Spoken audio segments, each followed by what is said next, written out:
Сегодняшний экспресс-обзор посвящается учебному микроскопу Sigetta Unity Pro с кейсом и богатым комплектом аксессуаров. Модель оснащена тремя ахроматическими объективами. Это дает возможность наблюдать картинку весьма высокого качества, практически лишенную хроматической аберрации. 6 ступеней увеличения от 40 до 640 крат делают микроскоп пригодным для выполнения любой учебной задачи.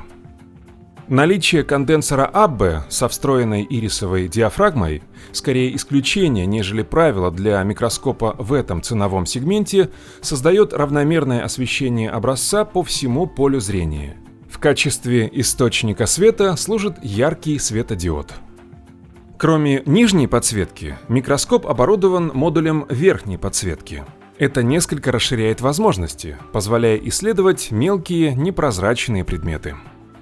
В конструкции конденсора Abbe предусмотрен держатель светофильтров. Правильно подобранный светофильтр позволит достичь оптимального контраста изображения интересующих участков образца.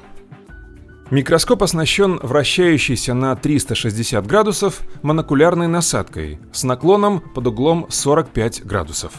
Это очень удобно при проведении коллективных наблюдений.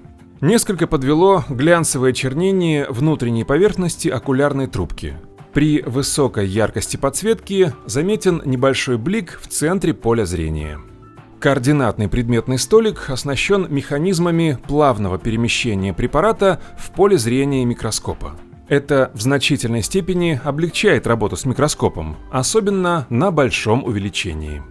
Также облегчает работу с микроскопом механизм грубой и тонкой настройки резкости. Это особенно заметно при работе с объективом высокой кратности и, соответственно, малой глубиной резкости.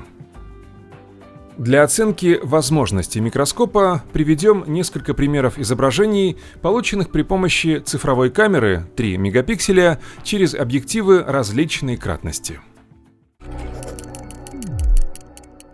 Общий вывод.